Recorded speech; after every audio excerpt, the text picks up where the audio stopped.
This video was brought to you by Simple Sim Computers. More about them later. The 2020 Formula One season will be remembered as one of the strangest in the sport's history. Certain global events have meant much of the calendar has had to be thrown out. We didn't even know we would have a season until the middle of the year. But against the odds, Formula One has managed to pull through, opening up a few interesting opportunities along the way. The Portuguese Grand Prix is back, and it's at Portimao! Hooray! Yeah! Woo! Officially known as the Autodromo Internacional do Algarve. This track's been in existence for 12 years now. It's probably played a lot of Fortnite during lockdown. Formula One tested here in 2008 and 2009, and since then it's been near the top of lists of tracks that fans would love to see a Grand Prix at. Despite the circumstances, it's a little silver lining that we finally got a race here, if only for this one time. The Formula One fraternity is finding their feet as this video goes up. They already know what to expect. But for those of us stuck at home on the other side of the world, can we use our hobby of sim racing to suss out Algarve for ourselves? Drivers in real life love this track. Let's talk about why. For the purposes of this video, I'm using Razer Studios' Automobilista, the Formula Ultimate 2018 car, and the free add-on of Portimao by Patrick Giranthon. Links to where you can get all of this are in the description. The general characteristics of this track are high speeds, high load corners, heavy braking zones, and plenty of elevation change over its 4.6 kilometer length. Even touring slowly around, you get a real sense of the scale of this venue. It follows the land, and it isn't afraid to throw in a few pitfalls here and there. The runoff is expansive, as you'd expect from a modern venue, but not to the point where you'd get away with a mistake. And my favorite thing about this track, this layout in particular, it doesn't sacrifice flow. Every corner, every sequence leads directly into the next. Once I got up to speed in the sim, I noticed how much of a rhythm there was to this circuit, like a pastel de nata. It just makes sense. Let's go corner by corner. Primeira, the first turn. A long DRS zone down the start-finish straight means passes will likely happen just before drivers get here. At least they'll be hoping that's the case because, well, I wouldn't want to be squeezed on the inside. There's quite a drop down to turn 1, and where it flattens out at the bottom of the hill is the rough braking point. The car gets forced into the road through the dip, giving more grip to the front tyres, and you can use that grip to fling yourself through here in 5th gear. If you get it right, you'll leave the corner just as fast as you found it. Seriously, downforce is insane. This is turn 1 at speed. Get ready, brake, downshift, turn, and it's gone. Flat out through turn 2, careful of the curbing on the left, and immediately it's hard on the brakes, down to 3rd gear for the turn 3 hairpin, Lagos. Geez, I wonder why it's called that. I found I have to jump on the throttle as early as I can and exit narrow. The reason? Well, turn 4 is, I think, one of the most difficult corners on the circuit in an F1 type car. It's blind, it climbs back up and crests the hill, and it's off camber too. Grip is at a premium, so you have to build up speed early out of Lagos to bring back enough downforce. The momentum you carry will pay dividends down this back straight. This was 4th gear going up to 5th in the sim, and try as I might, I just couldn't take it flat out. In real life, the track has been resurfaced for the Grand Prix weekend, so who knows, maybe Hamilton, Verstappen and friends will be able to go through here without lifting. At the very least, I think they'll get close in qualifying.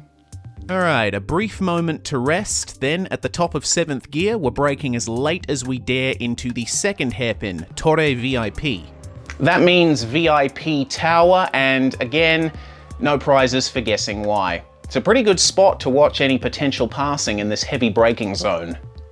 The camber of this turn's been reprofiled as part of the resurfacing, but the basic idea of it probably won't change. In 3rd gear, maybe 2nd, it might be beneficial to stay a bit wide at the apex so you can straighten up and accelerate sooner.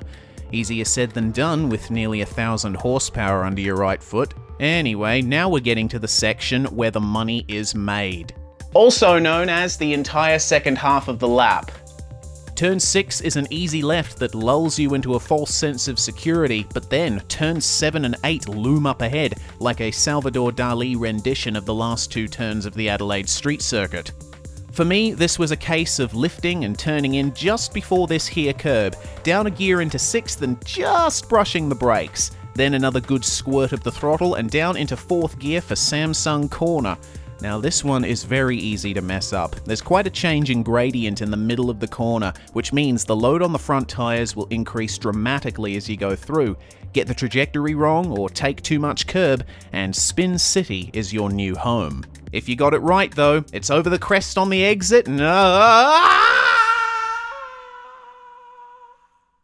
Yeah, the first time you drive this track, this is the spot where you realize what you're getting into.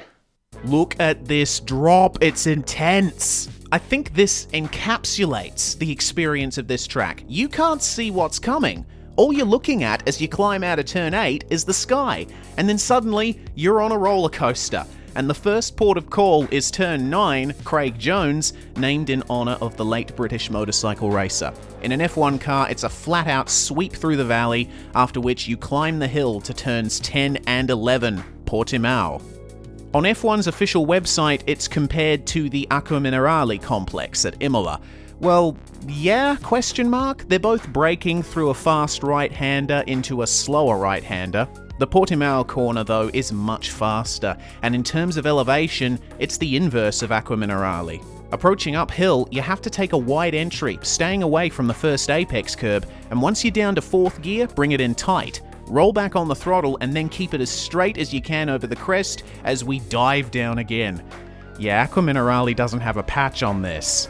Turn 12 is a bit like Craig Jones, downhill approach, uphill exit, flat out left-hander, but you gotta check yourself once you leave it because turn 13's braking point comes up way sooner than I expected at least.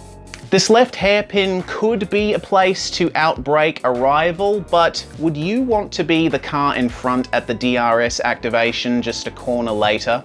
In the race, I think many drivers will stay behind through this turn if they can even stay close enough through the fast corners to get an easier ride down the front straight. Turn 13 seems to encourage an aggressive exit, and it feels like you have some space to breathe before turn 14, Sagres, but it'll catch you sleeping. It's easy to overshoot while you're still learning the track. I felt in the sim that this was fast enough to be a 4th gear corner, but because it starts tight and opens up, I found that flicking it down into 3rd helped me get it turned in. The lower gear kicks out the rear a little bit, but it's straight back into 4th the moment I press the accelerator, and I need to do that ASAP. Just like with turn 4, the sooner you build up speed, the more downforce you have, and you need every kilo of downforce you can get to keep the car stuck out of the curved exit of Sagres. One more corner to go, and it's a big one. Turn 15, Gulp.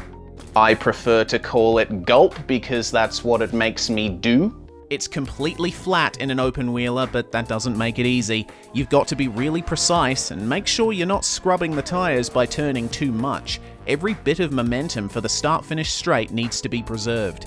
By the time I exit, I've hit 300 kilometers an hour and flicked up into 8th gear. Activate the DRS, and that's it. A lap of Portimao, or a virtual approximation of one anyway. I hope that I demonstrated why this track is so highly regarded. Watching racing here is spectacular enough, but you can gain a bit of extra appreciation for it by loading it up in your favorite sim and just having a fang. Without sim racing, that wouldn't be possible. And this video wouldn't have been possible without Simple Sim Computers. They're an Australian company based in Melbourne, and they build PCs. If you'd like a PC for sim racing but don't know where to start, Matt and Nick can sort you out. They have over 10 years of PC building and sim racing experience between them.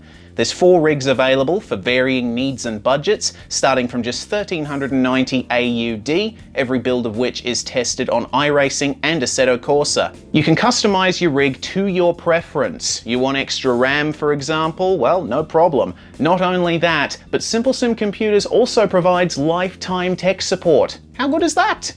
So if you're getting into sim racing and need a machine, or you're looking to upgrade, Simple Sim Computers are here for you. Head on over to simplesimcomputers.com.au or check them out on Facebook. The links are in the description.